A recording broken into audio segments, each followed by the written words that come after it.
Bismillahirrahmanirrahim. Assalamualaikum warahmatullahi wabarakatuh. Salam sejahtera. Terima kasih para sahabat kerana sekali lagi memilih untuk bersama dengan saya, Hasrizal, di dalam vlog kita pada kali ini. Perbincangan kita pada kali ini adalah tentang kebimbangan ibu bapa apabila anak-anak pada usia 6 tahun masih belum boleh membaca. Jadi di sini saya ingin kongsikan dengan sahabat-sahabat apa yang saya pelajari dan apa yang pernah berlaku kepada anak-anak kami. Mudah-mudahan ada serba sedikit perkongsian yang menjadi panduan untuk ibu bapa yang menonton vlog ini. Proses membaca ini sebenarnya adalah satu proses yang kompleks.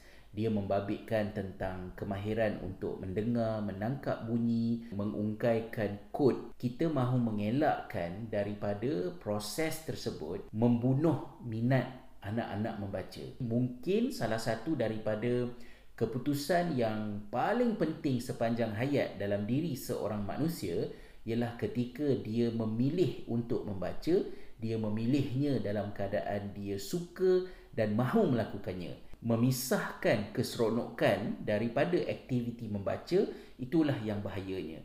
Kerana budak yang belajar membaca pada usia 4 tahun ke 5 tahun dengan yang membaca pada usia 7 tahun, 8 tahun, bila mereka mencapai usia 9, 10, 11 tahun, dah tak ada beza. Yang bezanya ialah siapakah yang masih suka membaca, siapakah yang hilang minat untuk membaca. Kita baca bukan untuk 2-3 tahun saja kan. Jadi kita kena fikir membaca ini sebagai satu kemahiran sepanjang hayat. Pada suatu ketika dahulu, ada anak kami yang berhadapan dengan masalah tadikanya apabila tadika anak kami pada usia 5 tahun memberikan penekanan yang tinggi kepada akademik. Walaupun akademik itu adalah banyak berkaitan dengan ilmu agama dan ilmu itu adalah sesuatu yang penting dan saya juga suka kalau anak saya tahu, tetapi proses untuk anak kami belajar tu begitu menekan. Apa yang lebih membimbangkan saya bukanlah anak saya tak boleh jawab soalan homework tu, tetapi dia makin tak suka sekolah dan sentiasa mencari alasan untuk kalau boleh tak nak pergi ke sekolah. Saya fikir anak saya seorang yang suka untuk belajar, tapi ada sesuatu yang tak kena di tadika tersebut. Kami ambil keputusan untuk keluarkan beliau daripada tadika itu dan kami pindahkan pada tahun berikutnya, iaitu ketika dia usia 6 tahun, ke sebuah tadika lain yang memberikan penekanan kepada membangunkan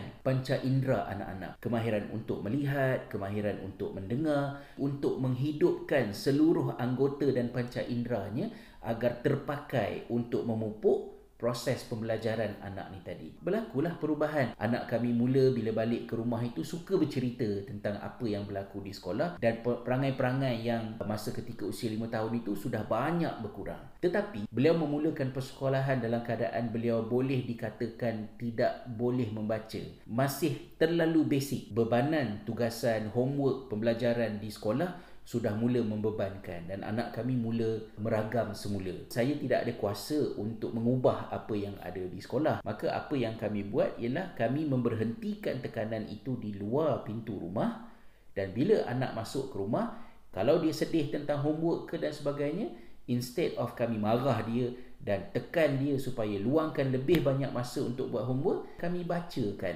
soalan homework berkenaan dan luangkan sedikit masa lah. Jadi memang ekstra masa yang kita nak kena luangkan untuk anak. Dan saya juga mendapat tahu bahawa anak kami berkenalan dengan beberapa orang rakannya yang mungkin boleh membaca lebih sikit dan kawan-kawan tu ada tolong dia sikit-sikit. Dan itu menjadi sesuatu yang menggembirakan dia sehingga anak dah remaja sekarang ni belasan tahun dan kami sudah berhijrah sebelum ini di Finland dan kemudian sekarang ini di Ireland. Anak kami masih mengenang pengalaman dibantu oleh rakannya. Maknanya regulasi sosial ketika menolong anak kami yang tak berapa boleh nak membaca itu yang kekal dalam memori. Dan oleh kerana bahasa Melayu adalah merupakan bahasa yang fonetik, proses untuk membolehkan budak itu membaca bila dia bersedia tidak memakan masa yang panjang. Sebab itu kalau kita lihat dalam kajian, negara-negara yang bahasanya fonetik, kebolehan budak untuk lebih cepat boleh membaca itu lebih pantas. Seperti di Itali dan juga di Finland sendiri berbanding dengan UK yang menggunakan bahasa Inggeris. Saya berpandangan bahawa ibu bapa janganlah terlalu khawatir kalau sekiranya anak-anak pada usia 6 tahun itu belum boleh membaca. Walaupun kita tahu silibus tahun 1 tu nanti macam mana. Di usia 6 tahun, 7 tahun itu prioriti utamanya adalah untuk menimbulkan rasa minat kepada sekolah, minat untuk belajar dan minat untuk membaca. Apa yang boleh kita buat untuk menyediakan anak-anak kita ini menjadi seorang pembaca pada suatu ketika nanti adalah dengan meningkatkan komunikasi kita dengan anak-anak kita dengan menggunakan satu pendekatan yang diistilahkan motheris. So motheris ini merujuk kepada satu bentuk percakapan di antara orang dewasa dengan kanak-kanak, seperti mana percakapan seorang ibu kepada anak. Percakapan ibu kepada anak ni dia perlahan-lahan, perkataan demi perkataan, menggunakan intonasi. Saya tak ingat istilahnya, menggunakan intonasi untuk memberi penekanan kepada makna. Jadi bermain-main dengan intonasi itu sebagai satu benda yang kalau kita tak ada ilmu pun memang kita akan buat macam tu juga, tapi itulah yang boleh menyediakan anak kita untuk bersedia menjadi seorang pembaca yang lebih baik apabila ada kemahiran mendengar, menangkap bunyi dan menghubungkan bunyi dengan makna melalui komunikasi yang baik di antara ibu bapa dengan anak-anak. Dan of course, buku dekat rumah dan kita membacakan kepada anak-anak kita. Jadi kalau misalnya kita nak perkenalkan anak kita dengan surah-surah yang mudah daripada Al-Quran bagi umat Islam juga, instead of kita suruh mereka membaca surah tersebut, kita perdengarkan, kita bacakan dan kita biasakan surah itu untuk mereka menghafalnya melalui pendengaran dan bukannya melalui proses membaca. Kalau nak mencari tadika, bagi pandangan saya, tak perlulah kita terlalu teruja dengan tadika yang mendakwa boleh membuatkan kanak-kanak pada usia 4 tahun, 5 tahun membaca.